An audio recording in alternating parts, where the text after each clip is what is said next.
I'd like to update the House with the latest information and give honourable and right honourable members a sense of the scale of the operation that's been going on.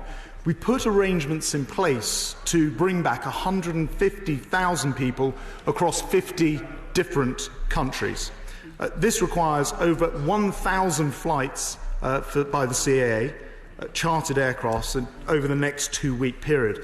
Passengers will be able to complete their full holiday, so they shouldn't be leaving early and should instead return on the day that they were intended to. So far, in the first 2 days of this operation, we brought home nearly 30,000 of the 150,000 passengers on over 130 dedicated CAA flights. There's a further 16,500 passengers that we hope to repatriate today on something like 70 flights. I checked before I came into the House, and it is proceeding according to these amended schedules.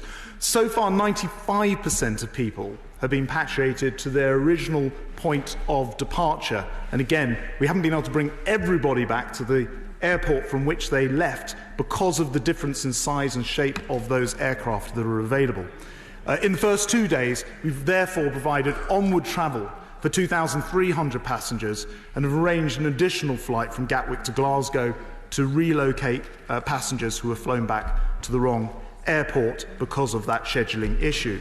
The CAA has reached out to over 3,000 hotels, issuing letters of guarantees to ensure British holidaymakers can remain in the hotels in which they're booked. And that's been followed up by calls and contact from FCO officials. There are over 50 overseas airports involved around the Mediterranean, North Africa, North America, and there are 11 UK airports engaged in this programme. There have been over 100,000 calls to our customer service centres and over 2 million unique visitors to the CAA's dedicated website, thomascook.caa.co.uk. That was in the first day alone, with over 7 million page views.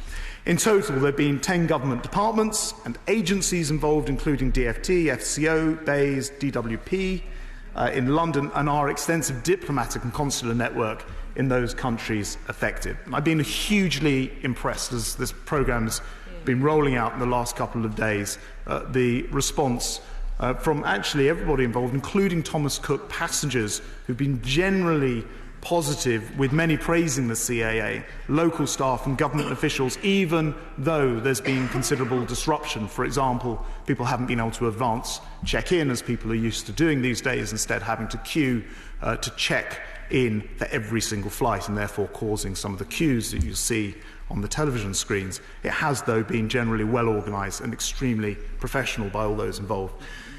Mr. Speaker, despite these robust plans and their success so far, this is an incredibly distressing situation for all concerned. One of my top priorities remains helping those passengers abroad get back to the UK and do so safely. But in addition to supporting passengers, we've also been working across government to ensure the 9,000 former Thomas Cook employees in the UK and those overseas receive the support that they need as well.